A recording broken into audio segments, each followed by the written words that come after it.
Do we have a 5-star raid going on? Good to see everyone here. Sorry about the delay right there. Getting some lunch, getting some coffee. No, Kyle, no. We got some questions in the chat. Who's got questions to start us out right here? We have questions about the 2-sample T. What should we start with? Thank you, Kyle, right there. Let's throw some 10,000 points. Let's wake everyone up right here. Woo, been a busy day. Grabbing some coffee, grabbed some lunch.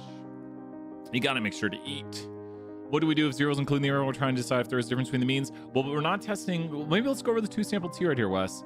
So we're waking up MuBot here in the background. Let's talk about the 2-sample T and what you're doing on it. So let's review that and look at exactly what to do step by step. So make sure to read each step of it. So you want to think of each step of the project. We're going to throw out those 10,000 points. Let's start with the 2-sample T here. And remember, we're going to look at each step of it and talk about how to interpret it. So let's go right here and talk about the 2-sample T. So Stat 201 project 2-sample T. Let's take a look at that 2-sample T. So do we have it up? Where is our... Let me pull up the project. Stat 201 2-sample T. Here we go. The 2-sample T starts with the side-by-side box plots. What is the Y variable of interest? In a side-by-side box plot, the Y variable of interest must be 1. We're doing box plots, so the Y variable of interest must be a what? If you are doing box plots, the Y variable of interest must be a what? Quantitative, exactly. We're going to be doing some side-by-side box plots right here. So the Y variable of interest must be a quantitative Y variable, which you picked earlier. Now, they're called side-by-side because they're side-by-side. So side-by-side box plots look the following way. Now, it's very important that your categorical variable on the x-axis has with it 2 whats. So the x-axis is a categorical variable that has 2 whats. The x-axis, 2 choices or levels. We call them levels. That's what it means to say levels, like answers to the question, like a yes, no, or cat, dog. Good show right there. So those are going to give us the side-by-side box plots. Using the quantitative variables and categorical variables from earlier, create a side-by-side box plot, include a screenshot of the visualization and the 5-number summary. So let's go ahead and do that over here with a data set that I have that you don't have. So I can make data you can't make, which is good. I can do something different than the project. We're going to go to Graph Builder. Under Graph and then Graph Builder, you're going to select the Y variable of interest. How do you know a Y variable is quantitative? What do you see indicating to you that the variable is quantitative? So like expected starting salary is quantitative, and I put it there on the y-axis. And then how do I know right there it's quantitative? The blue, great job, Wes, right there. We got to keep throwing these points. Blue means quantitative and jump, just a quick note right there. Let's look at people in the honors program versus those not in the honors program and look at the distribution. This is kind of like what we call a violin plot. It's kind of a dot plot, but we really don't have the plot we want yet. So make sure, if you're doing this along with me here, that you take we'll start over, your x variable that is 2 level, put it on the x-axis, and then your y variable, which I'm going to do starting salary, which is quantitative, and put it on the y-axis. Once you've done this, you also want to select the 5-number summary, which is going to be down here on the menu. Should be, let's full screen. The 5-number summary? Oh, we have to click box plots. Let's click box plots right here, and with the box plot clicked, we can now go to 5-number summary. Now, this is interesting, and this would be a harder one to do for the project. What's interesting about this is the 2 groups look kind of what of each other. What do you notice about my 2 groups? And we're going to go ahead and click done right there, and then make the screenshot a little bit smaller, and take a nice, good screenshot of this. So I'd probably make it look like this. I don't really need that. What do you notice about these 2 groups? And what would we say? What do you notice about these 2 groups? What do you notice about these 2 groups? If you ever get a little extra, you can always crop the picture. Think about making your project look as nice as possible. I don't like that little blue edge. Oh, really? What is going on? There we go. Boop. They look kind of independent. Great job, Timothy, right there. That's what we'll do right here, Kyle. We'll be doing that here in a second. We'll be getting to those hypotheses, so check it out. Why do they look kind of independent? What do you notice right here why they look kind of independent? What do you notice right here why they look kind of independent? Now, that's not exactly the same, but why do you notice they look kind of independent? Why do they look kind of independent? Why do they look kind of independent?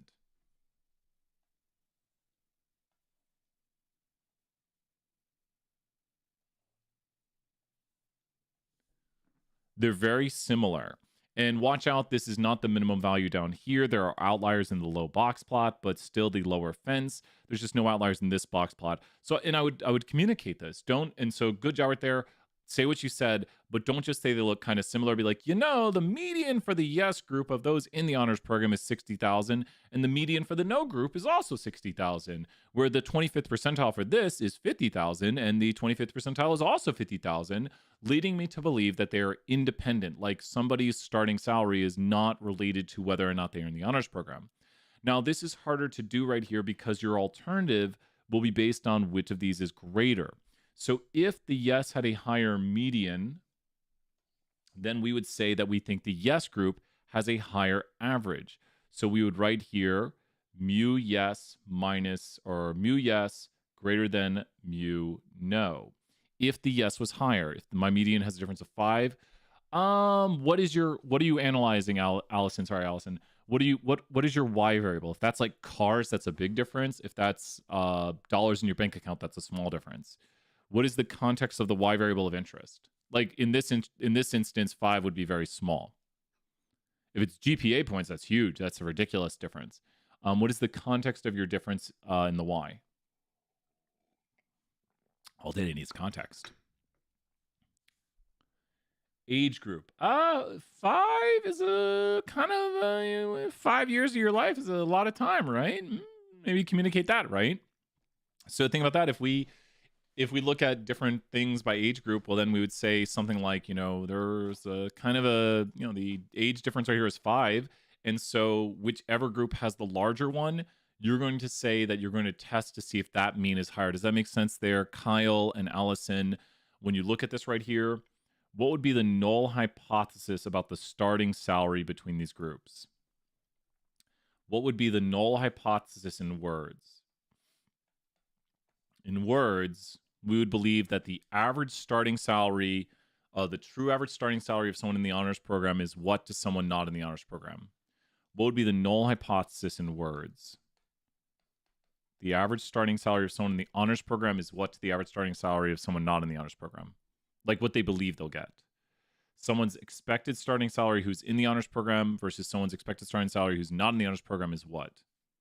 They're equal. So there is no difference. We'd say that in words.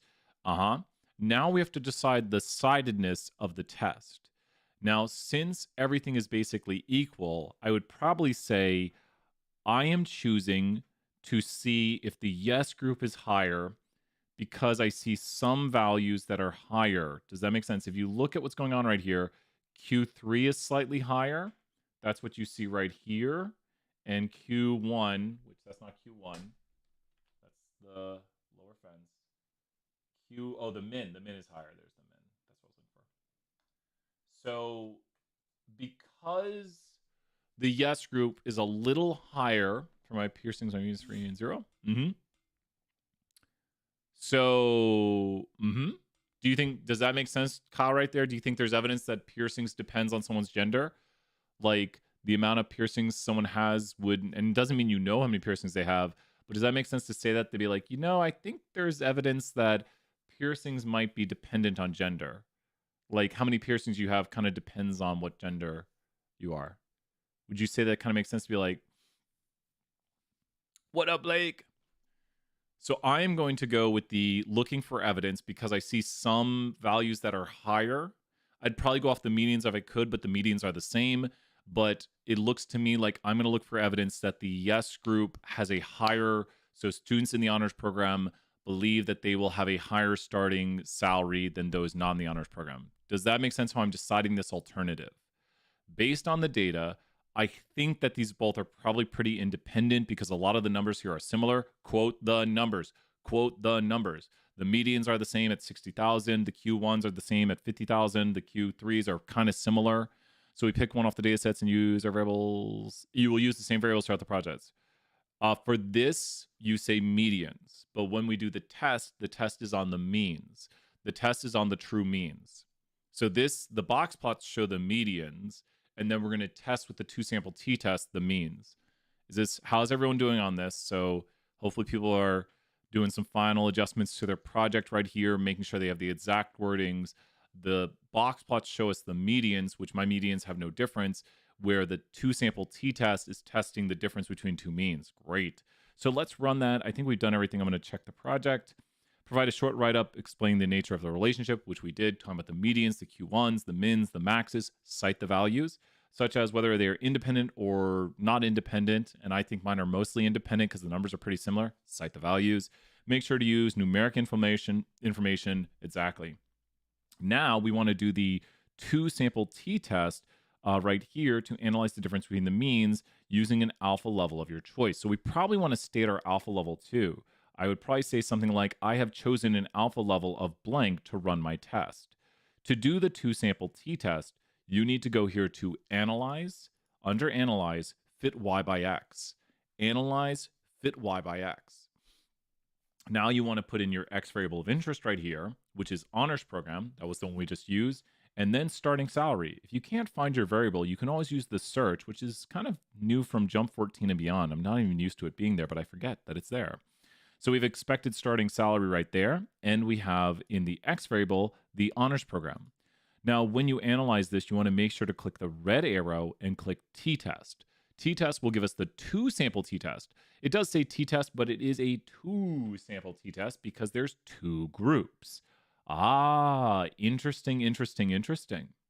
Now let's take this output right here and discuss it in depth. Let's take a good screenshot. Boop. Technically, you only need the bottom portion, but I'm going to include the top just so we can look at it. Looking at this output right here, what do you notice first off? What does this difference mean right here? This difference indicates to us what? How would you interpret that difference in this output? What does that mean? What does the difference mean right there? Like, what does that mean? That difference means what? In our sample, we saw what? In our sample, we saw what? In our sample, we saw what? And that is the difference between the sample means. In our sample, the students who are in their honors program believe that their expected salaries in our sample, that they will have a higher salary by $6,177. The sample difference is found via the formula y bar 1 minus y bar 2. And specifically, the first group is the yes group, and we see that up there right above it. It's yes minus no indicated right here. So since the difference is what, the yes group is higher. This is a good note to take. Since the difference is what, in the sample means the yes group was higher. Since the difference is this.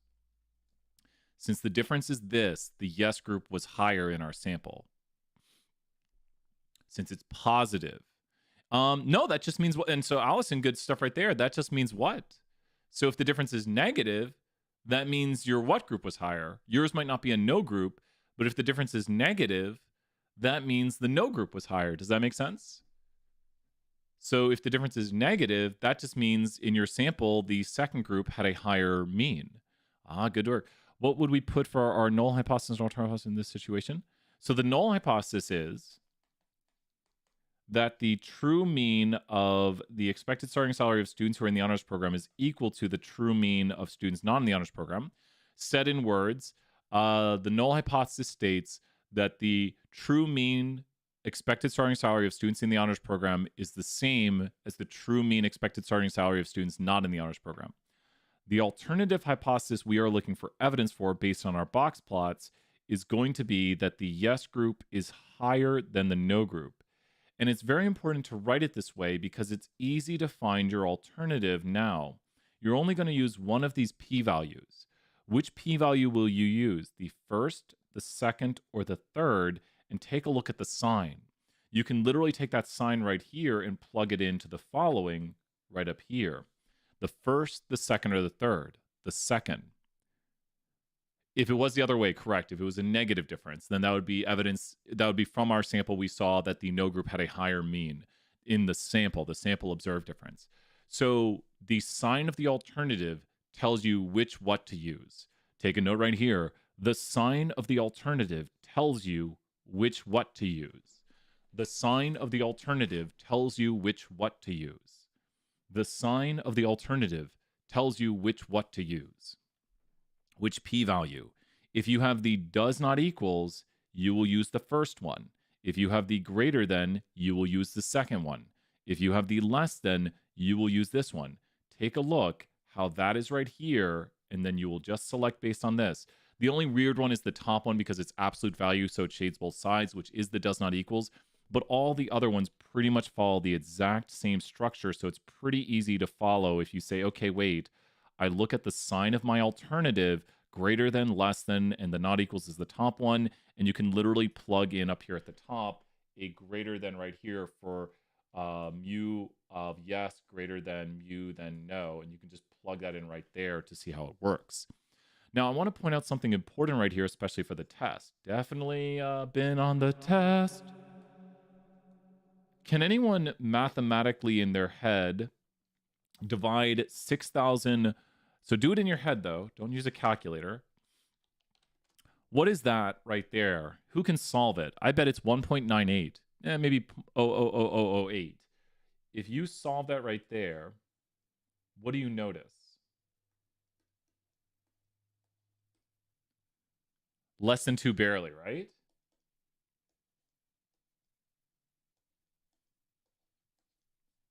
So this is the difference in the sample. That is literally this right here. That is the difference. And this is the standard error of the difference. So on the test, we've definitely done where we blank this out. So how would you find this value right here if on the test you didn't have that value? How would you find that value if you didn't have it? How would you find that value?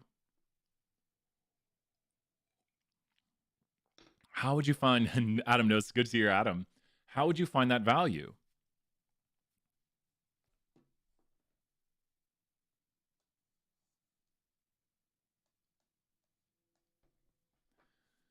How would you find that value?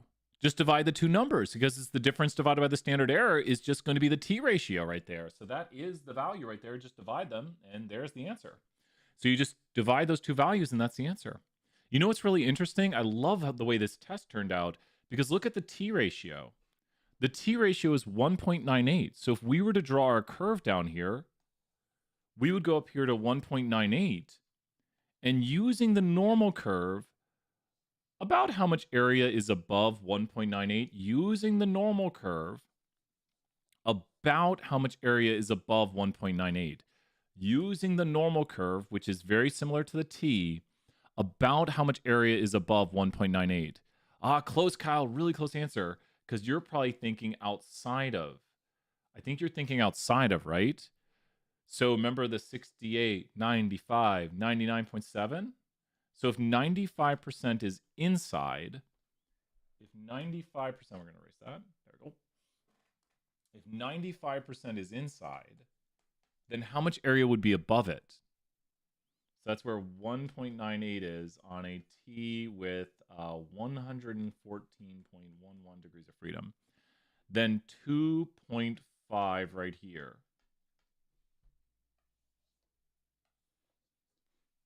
Do you see it up there in the output? And so then what would the two-tailed test be? What would be the p-value basically on the two-tailed test? Yeah, let's throw Kyle some 10,000 points. Great job, Kyle, right there with all these answers. We got to throw you some big points, Kyle. Keep it up. What would the p-value be on the two-tailed test? If the one-tailed test has 0.02, it'd be 0.05, right? And jump is just doing more exact calculations, carrying all the decimals. But does this make sense why chapter 5 is such an important chapter? It's so very important for the whole semester. So chapter 5 right here coming back into play because the T curve is basically the normal curve. Now I want us to think about something right here. 0. This is, well, I won't get into that because we're going to go just to the project. Let's talk about just the project for a moment. Okay, use this, perform to analyze the difference. Choose your alpha level. So what alpha level should everyone probably pick? I'd probably state my alpha level is this. I mean, generally, 0.05. It's just the general alpha level. You pick whatever you want. I mean, we can't, if you pick, don't pick like 0.1. Don't pick 0.5. Don't, probably pick 0.05. I'm going to say use the classic level of 0.05. Without statistical notation, write out and explain the null and alternative hypothesis of the one-sided hypothesis for the two groups with the side-by-side box plots. So this is important to note right here. In my notation right here, I have decided to what? Who can explain? Brian is testing the starting salaries of students, the expected starting salaries. Put this in words. I want you to try to write this out in words. And so you want to try to read it. You want to read like null hypothesis states that the this of the this is the this of the this. You want to try to read it in words. That's our goal right here, to help you understand what you're saying when you write it out in notation. We always talk about know your notation. So who can put it in words here? We're going to take a moment to practice because it's like, okay, what does that mean? Because I can just say what it means. I don't have to write it in statistical notation. We're not here to memorize statistical notation. We're here to communicate ideas. So we're looking for evidence that what? Which is the alternative. The alternative is always the evidence-based claim. We're seeing if there is evidence for what? We're seeing if there is evidence for what?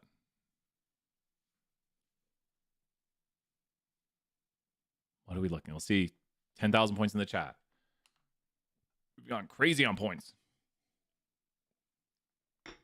We're looking if there is evidence what? Pretend this is the project, Wes. Pretend this is a project. I mean, kind of, but go into great detail. I need some big details on this. The null hypothesis states that the mean of those who are in the honors program starting salaries equal to those who are not. Great job, Kyle, right there. That is what the null states. The null states that it. No, we gotta keep up with the good work. We're going full details like it's the test right here, and Kyle's got a great answer right there. The null states that the mean of those who are in the honors program starting salary is equal to those who are not. The true mean. And maybe we throw a little true mean on there because mu is true mean. So the true mean. And then what would the alternative state? So the alternative would state one. Great job. Adam's asking, is there evidence? We'll find out here in a moment. What would the alternative state, Kyle? So Kyle's got the null. So the alternative says that we are looking for evidence what? So the alternative says we are looking for evidence what? The alternative is that we are looking for evidence what? I know, right? I think 2 million might be the last level we have. The alternative states that what? I'm so glad people love the points. It's so much fun. It's cool to see you, and thank you, Wes, for being here. Maybe we will. I bet we will. The alternative states that the true mean of those who are in the honors program is higher, and then true mean starting salary, Kyle. Yep. Make sure to do full context. The alternative is that we are looking for evidence that the true mean expected starting salary of those in the honors program is greater than the ones who are not. You could probably summarize than those who are not, like you did right there. And rather than saying the true mean starting salary of those who are not in the honors program, the true mean expected starting salary. No worries, Wes. It's great. So do we reject the null here? Remember, our alpha is 0.05. Do we reject the null? Yes or no? Do we reject the null? And I'll make it easier to try to not trick you. Do we reject the null? Do we reject the null?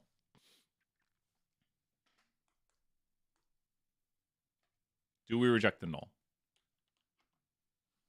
Do we reject the null? What do you think? Yes. P-value below alpha. P-value below alpha. P-value below alpha. So the P-value is lower than alpha. So the P-value is... Oh, no worries, Kyle. Good work right there. The P-value is lower than alpha. So state that. Say, my P-value of 0.0251 is lower than the alpha level of 0.05. This means I have evidence to reject the null hypothesis that the expected starting salary of those in the honors program is equal to the true expected starting salary of those not in the honors program. we do have evidence for the claim that those in the honors program believe that they will have an expected starting salary that is higher than those that are not in the honors program on average. Make sure to talk about means right here, like the average honors student believes that their expected starting salary will be higher than those who are not in the honors program. So really good stuff right here. Really good practice. Excellent stuff right here. Really good stuff. So yeah, I think that does it. Let's see if we missed anything on the thing. Write out the null and alternative. We did that. Keep in mind how jumps, yep. With the aid of the jump output, provide an overall conclusion of the hypothesis, including the four components of the decision regarding the null. We rejected the null hypothesis. Our p-value was 0.0251 at the 0.05 level of significance, and this means we do have evidence for the alternative. Just make sure you cover these things. I reject my null hypothesis with a p-value of 0.0251 at the 0.05 significance level, and this means I have evidence for my alternative. Nice 3 times. Does that make sense right here? As you're doing the project, look at these things right here where it says include these 4 things. So no worries. I think you're getting it down, and it's really good practice. You have your 4 things. This is what you'll have to write on the test, your decision. It doesn't prompt you like this on the test. What should I include in my one sample T write-up? Should we do one sample T now? Is it time for some one sample T, Kyle? Is it time for one sample T? You tell me right here. What do you think? Is it time for some one sample T? Your call. It's your guys' office hours. It's our time down here. One sample T. Let's do some checks on one sample T right here. One sample T. Reviewing the one sample T.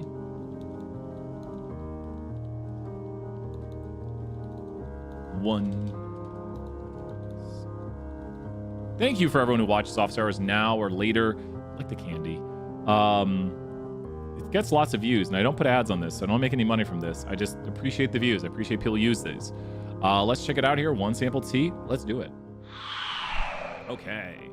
You'll learn more with Tiny Brian. Blake, for making that a quote of the day. Quote of the day. Second quote of the day right here. Quote 344. I just like that. I want people to see that in the future. Quote 334. 344.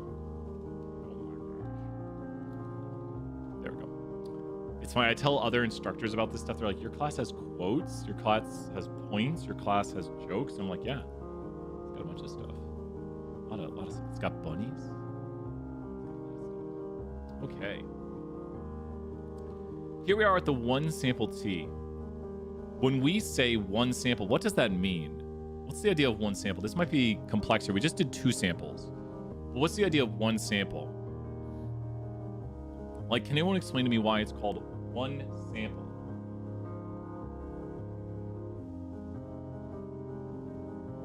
So why is it called one sample?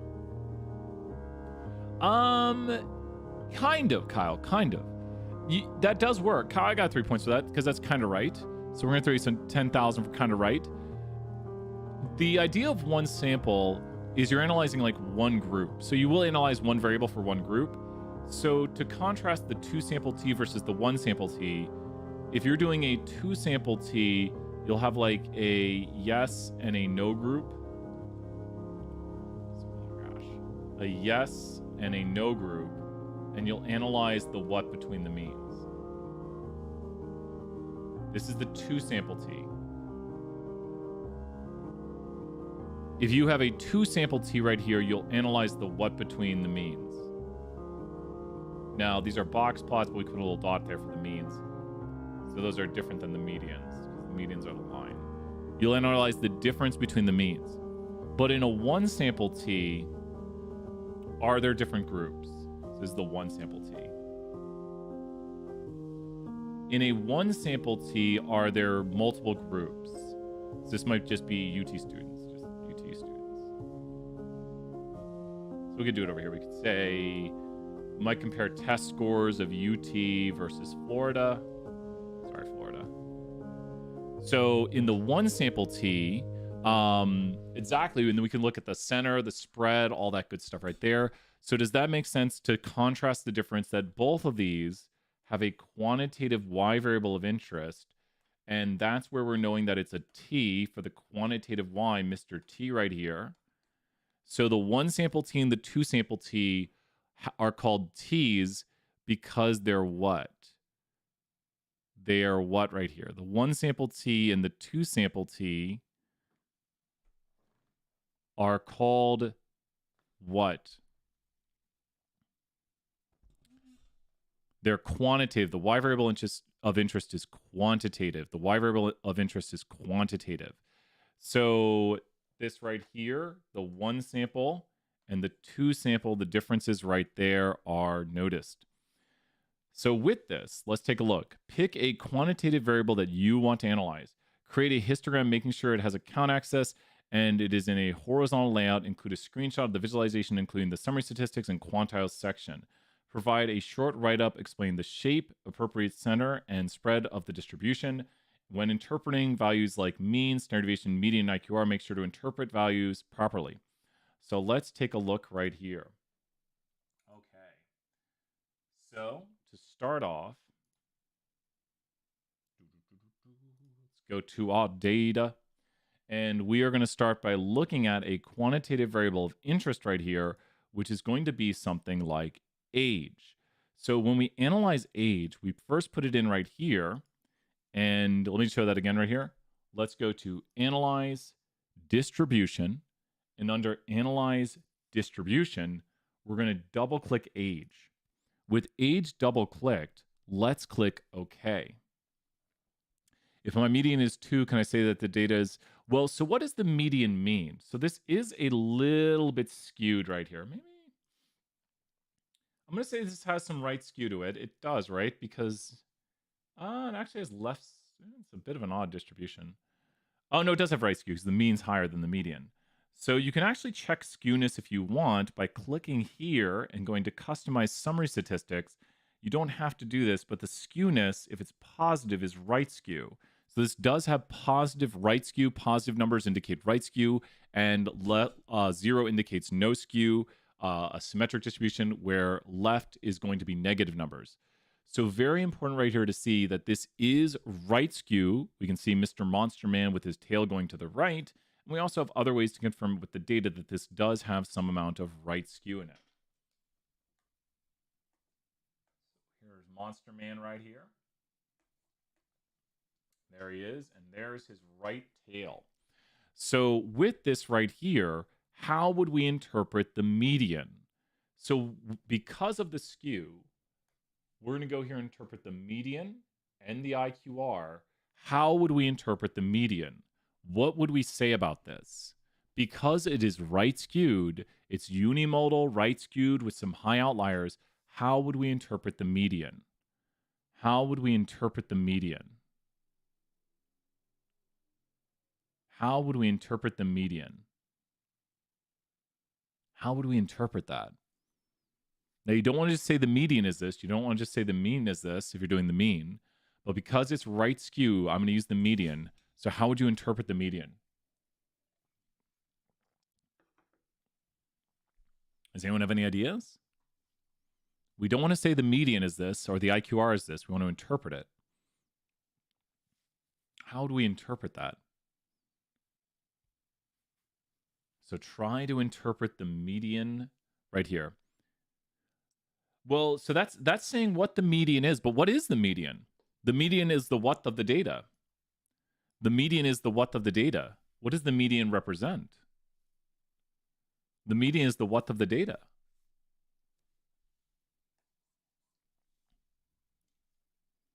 The median is the what of the data. What does it represent? We don't want to say the median is this.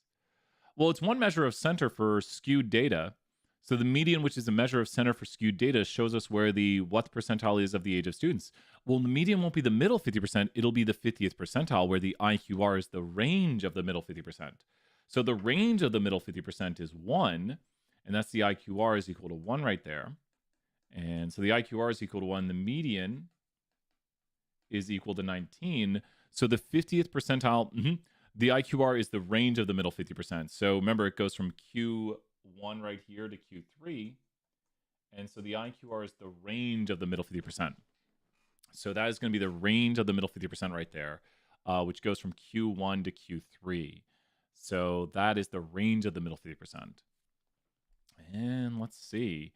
So we have interpreted these. Don't make sure to say in full context what the median is and what the IQR is. Like the IQR represents the range of the middle 50%, which goes from here to here, which has a value of this. The median is the 50th percentile of this variable we are interested in, the age of students, which is going to be 19. So what if UT wanted to see if the average, because I think we do that here next, what if UT, it says, provide a short write-up, explain the center and spread, interpret your values, make sure to use mean and standard deviation if it's more normal, make sure to use median and IQR if it's more skewed, make sure to your interpretations are more than the mean is this, the median is this. Now, you should only interpret median and IQR or mean and standard deviation. When do you use median and IQR? When do you use median and IQR? When do you use median and IQR? You should use median and IQR when what? When do you use median and IQR? When the data is what? When should you use median and IQR? When it is skewed, exactly. And then when data is more normal, symmetric, you'll use mean and standard deviation. So you'll use mean and standard deviation. And so interpret should bring context to the data, not just cite the values. Exactly. Create a confidence interval. So we would say something like, I am blank % confident. I actually confidence interval, choosing to include a separate screenshot, interpret the interval. That's it. Well, all we have to do is create a confidence interval now. So let's talk about making the confidence interval. To make the confidence interval, and we have to choose something other than 95%, we're going to go up here to the second red arrow and click confidence interval and click anything right here. We could click other, but don't click 95%. And we could put in something like 96%. Go ahead and click OK. So what are we trying to analyze right here? The confidence interval is trying to figure out the true what. Good question, Kyle, right there. The confidence interval is trying to figure out the true what. The confidence interval is trying to figure out the true what? The true mean, and you can see it right there. It's trying to analyze the true mean. So how would we talk about this? So when we do a confidence interval, we like to say things like, I am blank % confident that the true blank is contained in the interval blank to blank. So how would we interpret this? I am blank % confident that the true blank is contained in the interval blank to blank. How would we interpret this?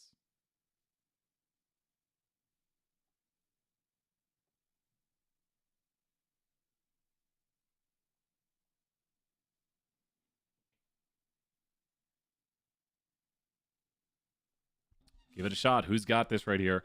So, what are we trying to estimate? We got here the lower and the upper. Considering the large sample size of X, we conclude that we're using a but that's when we are talking about analyzing what the true mean is.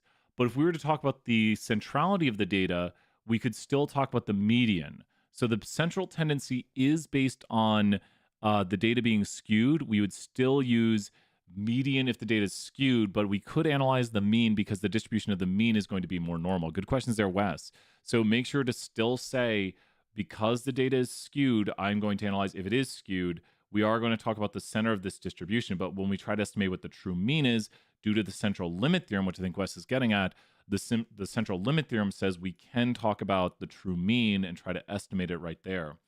So I am 96% confident that the true mean of, what's the context, Blake? You got it.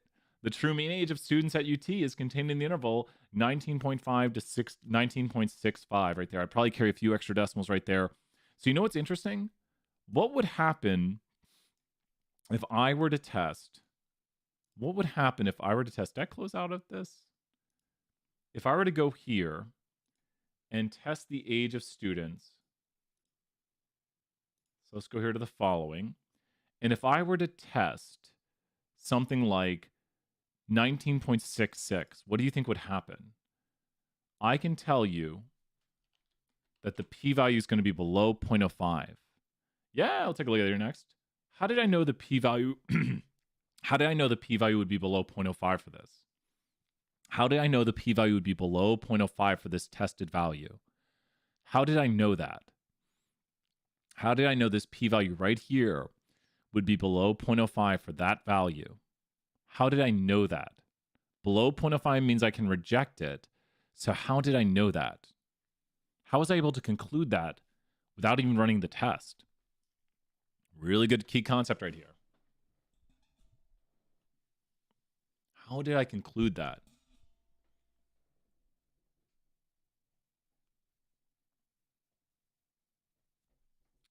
So if you look at your hypothesized value, how did I know I could reject it? Because I can reject it on the two-tailed test. How did I know that? So here's the hypothesized value, the mu naught. Well, the p-value, yes, but remember, I did this before running the test. So I was able to, let's say I were to test 19.64 right here. If I go to test mean and I test 19.64, I would know that I can't reject this. How do I know I can't reject that? So how did I know, Blake, that I can't reject 19.64? I said that before I even ran the test. I was like, well, we can't reject that value. How did I know I can't reject 19.64? How did I know that? How did I know before even running the test that I couldn't reject it? How did I know that?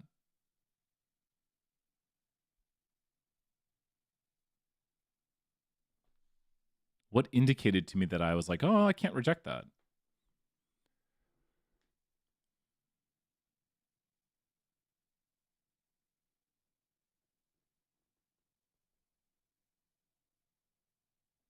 So the value, the hypothesized value is where? Where is the hypothesized value? Not in the standard deviations. So the hypothesized value is where right now currently? This hypothesized value is where? That hypothesized value right there is where?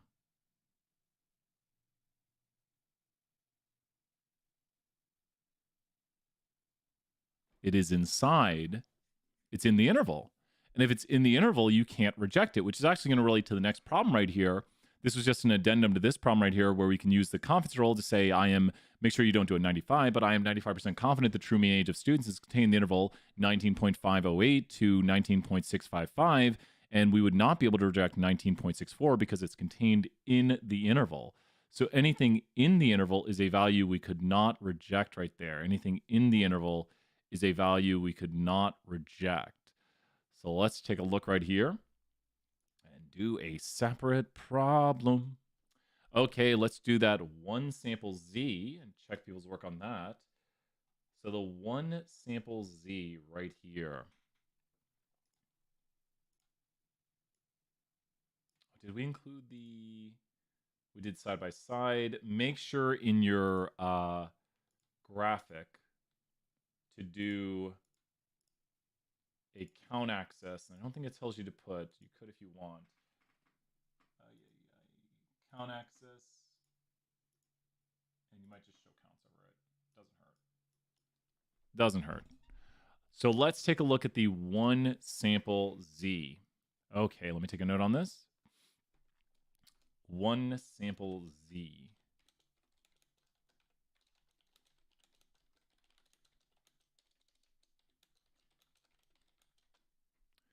Okay, so the one sample Z uses, there's more instruction on, yep, oh, definitely. So for the one sample Z, we need to pick a what variable to start. For the one sample Z, you need to pick a what variable to start. For the one sample Z, you need to first pick it can be a yes, no. It just has to have two levels and be categorical. So it has to be a two-level categorical variable, which could be yes, no. Identify the level you are interested in talking about. Well, let's say we are interested in talking about students who are honors students. So being an honors student would be considered a success at this point. So we're going to go here and go to Analyze Distribution. Under Analyze Distribution, we're going to go to honors students and double click. And now let's click OK. And here we are. We're going to click the top right arrow, click Stack, click the top right arrow again, click Histogram Options, Counts right here, and then click the top the second red arrow one more time. Second red arrow, histogram options, count excess. So those are all under the second arrow, not the top. And you want to just click and go to the histogram options and select these. You can do things like histogram colors if you want. So now that we have this output, what does this mean? So what does 93 mean? How would you interpret this? 93 is what? 93 means what? 93 is the amount of students who what? 93 students were in the honors program. So that's how many successes there were. What does 806 mean? 806 would represent what? And this is what you want to write down. 806 represents what right here? The total amount of students, the total sample we took. That is the total sample right there. And then also 0.11538 is what? 0.11538 would be what? 0.11538 is the what? How would you describe this value right here? 0.11538 is the what? Not P naught. P naught is the hypothesized proportion. So, and look, it actually says it right there. It says, take a look at what it's saying underneath it. And it's giving you a hint because it's using a word at the very end of that first sentence. This right here is the what? So P naught is the hypothesized true proportion. 0.11538 is the what proportion? And we can show what it is by going right here and saying 93, not the p-value. P-value would be from doing a test. So there's x over n.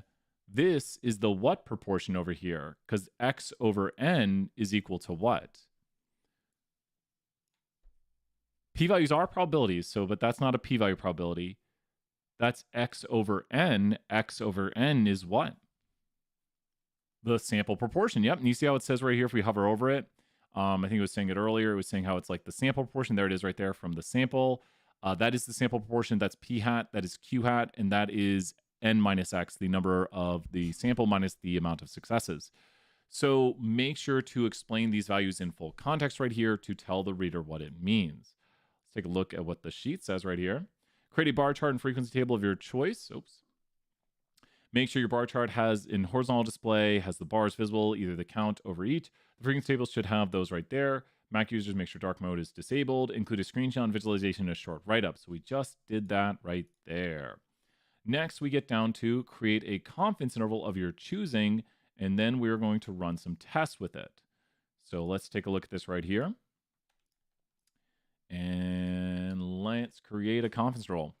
We are not going to use the 95% confidence interval, so we're going to go back over here and click the second red arrow to create our confidence interval and go down to confidence interval and then other.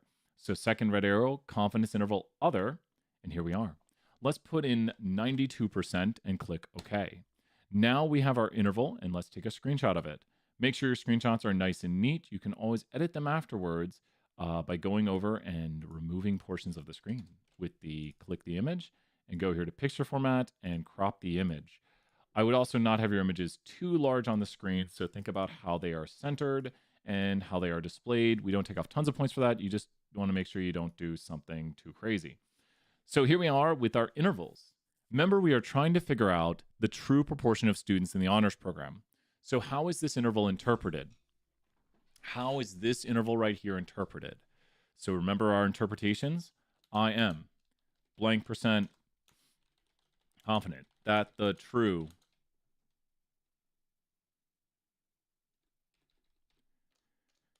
is contained in the interval blank to blank. How is this interpreted? I am blank percent confident that the true blank is contained in the interval blank to blank. How would this be interpreted? Oops, wrong one.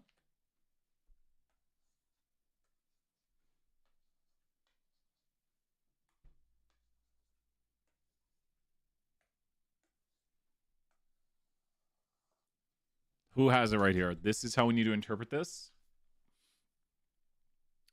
Kind of, but pretend it's for the test. Pretend this is the test and you're going to be graded on this. So go into more detail. So pretend this is the test. Pretend you're going to be graded on this, on how well you do. And what would you do if you had to go into great detail on this and give every exact detail? You had to be like, I have to be exact. I have to be like every little bit here. So good practice for the test. The more we practice this, when we get to the test, we're like, I got this. But also, is it true mean? Are we trying to figure out the true mean right here? Are we trying to figure out the true mean? So remember, we have a sample proportion, so we're probably trying to figure out what? Are we trying to figure out the true mean? So we're trying to figure out the true mean. What would this say? Ah, close. So Blake has, I think right here, let's see what Blake has. I am 96% confident that the true proportion of people in the honors program is contained in the interval blank to blank. Exactly. And it would just be interval singular, the interval blank to blank. I think that's right, Blake? Blake's saying, oh, wait a moment, but I think that's right. I am 96% confident that the true proportion of people in the honors program is contained in the interval, 92. 92 right there. A good check. Did everything need to be on its own page? I mean, it can for niceties, but that's not going to be the end of the world. Good questions right there. So I am 92% confident that the true proportion, because we have a sample proportion as an estimate of people in the honors program. So what if your friend said to you that they hypothesize that 20% of people are in the honors program? Your friend says to you, I believe the true proportion of people in the honors program is equal to 20%. You say, I don't believe that is true. Once again, your friend is saying to you, my null hypothesis is that the true proportion of people in the honors program is equal to 20%. You say, I think there's evidence that the true proportion of people in the honors program is not equal to 20%. So what do you notice about this interval? What do you notice about this interval and 20%? What do you notice about this interval and 20%? What do you notice? What do you notice about that interval and 20%? You could look at that and be like, about your idea.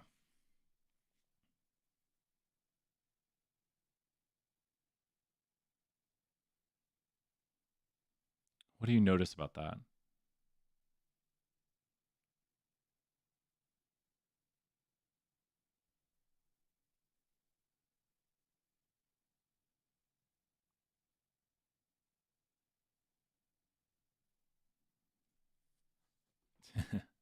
Blake's getting down here. What do you notice about that hypothesized value? Which can be anything. Your friends could hypothesize any value. So it says right here, next create an interval, or that's that one. State a hypothesized value. So someone's going to make a hypothesized value that we want to do the two-sided test for right there. So we're doing the two-sided test on it. Clearly explain to the reader the test you're performing and why it is important to the company. So my friend truly believes that 20% of students are on the honors program. He thinks that UT has that high of a population, and we want to see if that is the truth. So explain the null and alternative. So my friend believes that the true proportion of students in the honors program is equal to 20%, and the alternative that we're looking for evidence for is that the true proportion of students in the honors program is not equal to 20%. Make sure to write those out with words. And so now when we look at this right here, what do you notice about this? Finally, explain the conclusion of your test using the confidence interval to make the decision. So what about the confidence interval allows us to reject or not reject 20%? What about the confidence interval allows us to reject or not reject 20%? What about the confidence interval allows us to reject or not reject 20%? So we can reject 20% because it's not in the confidence interval. Anything outside the interval can be rejected at the 0.05, or in this instance, the 0.08 level of significance. If we do a 92% interval,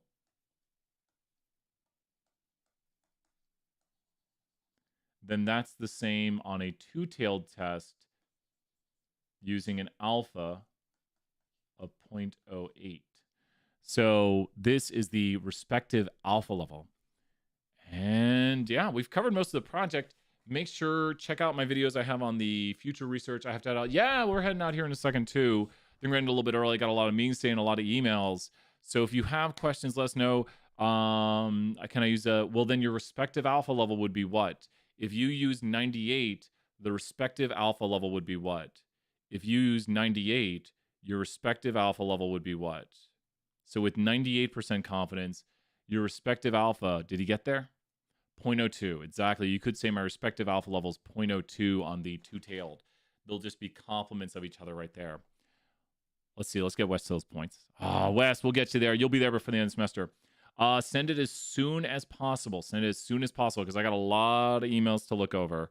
So send it as soon as possible because we might get a lot today. So, yes. Does he only need 5? Wait. No, he needs more than that. He needs 55K. He'll get there. He'll get there. Yeah, I know, right? No, he needs 55K. Around 55, like 44 point something K. We'll drop some 10,000 points in class right here. But Wes, you got this. Wes is going to hit that 2 million before the end of the semester. I know it. So let me know if you have questions. I'm going to start replying to some emails here. We covered a lot of the project today. We covered some in office hours this morning. Executive summary. And let me point out one last thing right here. With the project, the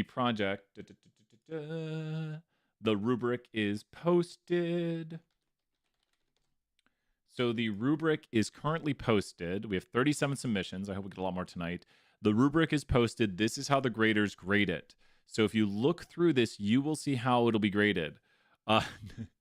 No, we can't get it that high, Blake. Good questions. This is how the rubric has your grade being assigned. So make sure to go through this step by step right here. So check it out. With that, we'll be back tomorrow. Bye for now, everyone. Bye.